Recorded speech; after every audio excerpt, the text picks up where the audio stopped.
ஒரு சாயங்கால நேரம் அனிதாங்கிற பொண்ணு தனியா ஒரு காட்டுப்பாதை வழியா நடந்து போயிட்டு இருக்கா.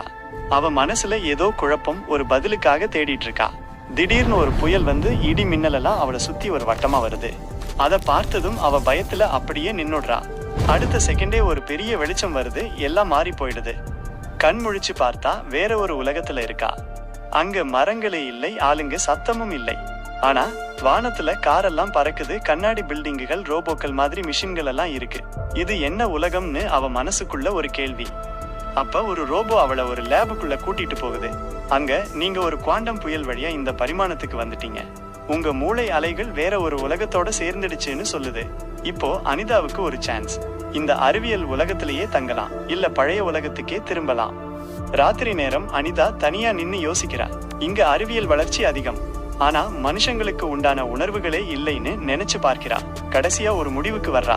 அவள் ஒரு கதவை நோக்கி போறா. அந்த கதவு திறக்குது, அதுல இருந்து வெளிச்சம் வருது.